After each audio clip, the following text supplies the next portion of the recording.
हाय मित्रांनो, मी करत आहे केदारनाथची ट्रॅकिंग. तुम्ही तर व्ह्यू बघतच असाल. किती भारी घाटी दिसते. एकच नंबर दिसते केदार घाटी. घोड्यांवरती किती साहित्य घेऊन चाललेत. कधी कधी खूप गर्दी असते, चालायला पण जागा नसते. आता पाऊस कमी झालाय म्हणून काय वाटत नाही. पुढे बघा किती भारी झरणा दिसते. सगळी केदार घाटी मस्त दिसते. चालताना पाऊस, चिखल, खूप खूप त्रास होतो चालायला. पुढे बघा झरणा नेमकी रस्त्यामध्ये वाहत चालले. वरचं पाणी सगळं खाली येऊ राहिले.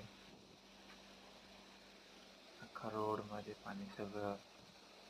आता तरी पाणी कमी. जास्त पाऊस असल्यावरती पाणी पण खूप असते. खाली अख्खा किचड झाले सगळं.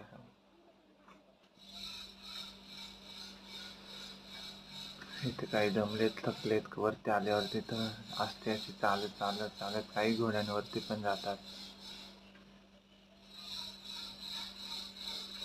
यांना काही चालायचं हे 4 तासात जातात वरती.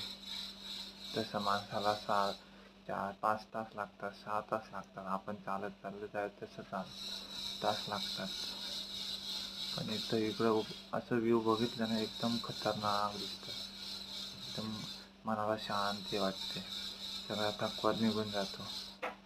मग काठी घेऊन चाललेत काही लोक. मला तर वाटतं तुम्ही तरी एकदा तरी केदारनाथला यावं अशी माझी इच्छा आहे.